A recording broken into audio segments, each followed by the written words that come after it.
gouvernement français lance donc cet après-midi un Grenelle des violences conjugales qui s'achèvera le 25 novembre. 12 semaines pour discuter des mesures d'urgence à prendre afin de lutter plus efficacement contre les féminicides. Depuis le début de l'année, plus de 100 femmes sont mortes sous les coups de leur conjoint ou ex-conjoint. Comment enrayer ce fléau? Pour en parler, nous recevons aujourd'hui Luc Frémiot, ex-procureur de la République de Douai et fervent combattant des violences contre les femmes.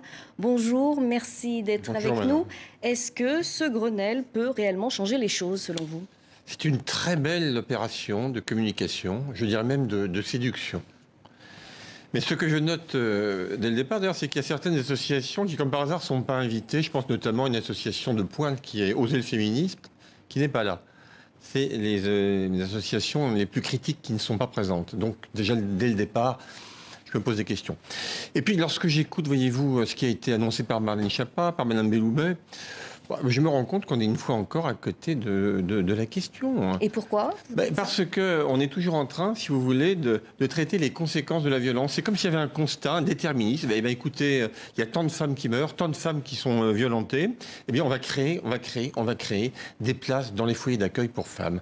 On les condamne à quitter leur domicile, alors que la logique, le bon sens et l'équité conduiraient à ce qu'elles restent chez elles et que l'on délocalise l'auteur de ces violences, qu'on les place dans des centres créés à cet effet, avec des psychiatres, avec des psychologues qui les responsabilisent et qui travaillent avec eux sur le problème de la violence. Et ça, on n'en parle jamais, c'est de l'obstination. Alors pour vous, c'est un coup de com' de la part du gouvernement, mais alors pourquoi ne fait-il pas plus contre ce fléau? Écoutez, le gouvernement se réveille brusquement après l'énoncé d'un compte à rebours qui est catastrophique et mortifère, sans une victime. On nous a annoncé ce Grenelle au mois de juin. Et vous savez que pendant l'été, c'est pas 2 femmes et demie, c'est pas, 2 jours et demi, c'est une femme qui est morte tous les 2 jours. Pourquoi a-t-on perdu autant de temps? Pourquoi le garde des Sceaux n'a-t-elle pas donné des consignes extrêmement fermes à ses procureurs pour qu'on poursuive systématiquement, pour qu'on délocalise les auteurs des domiciles? Pourquoi le ministre de l'Intérieur n'a pas donné des instructions pour qu'on prenne toutes les plaintes? On attend la rentrée, le mois de septembre, on réunit tout le monde. Il fait beau, on va pouvoir discuter, c'est parfait.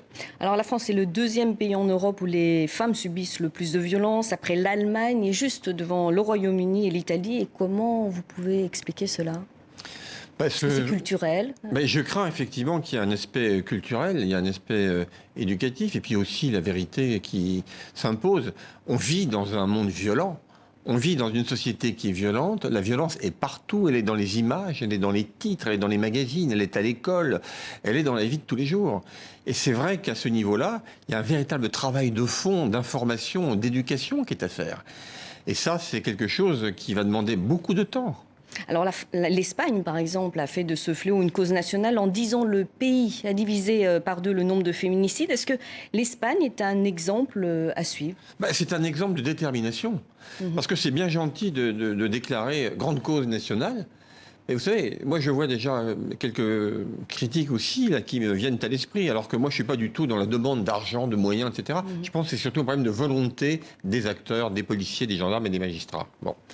Et quand j'entends que les associations demandaient 1 milliard pour pouvoir fonctionner correctement, et que Marlène Schiappa propose 1 million dans le contexte d'une fondation, je me dis qu'on n'est pas les uns les autres sur la même planète. Comment va-t-on pouvoir discuter autour de bases de cette nature?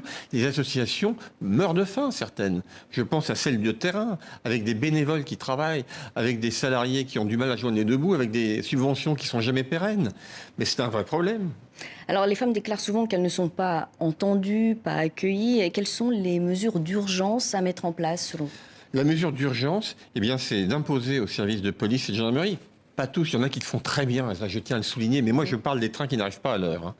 Il y a encore malheureusement certains fonctionnaires de police... Qui minimisent la situation, vous pensez? Mais c'est pas qu'ils les minimisent, c'est qu'ils ne prennent aucune initiative. Et puis ils ont une tendance toujours à douter de la parole de la femme. Il y a une suspicion. La suspicion, et ça c'est véritablement quelque chose d'endémique sur lequel il faut travailler. C'est pas normal que dans ce type de violence qui nous touche, qui est un vrai fait de société, n'oublions pas qu'il y a des enfants souvent derrière, eh bien il y a encore cette culture de la suspicion. On va se faire manipuler.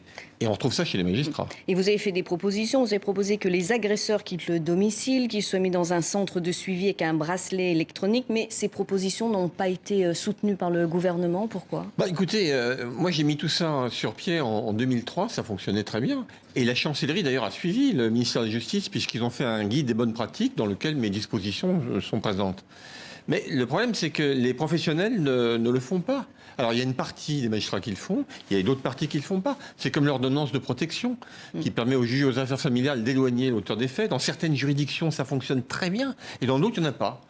C'est extraordinaire. La justice n'est pas la même si vous êtes dans telle juridiction ou si vous êtes dans telle autre. Alors, que peut-on faire pour déclencher une prise de conscience, finalement ? Eh bien, il faut faire ce que vous faites, c'est vous nous donnez la parole. Et ça, vous jouez un rôle considérable parce que ça permet de s'expliquer et de dire que tout n'est pas aussi rose qu'on a l'air de le penser et que c'est pas en réunissant effectivement la moitié des ministres et 80 personnes qu'on va réussir à traiter le problème.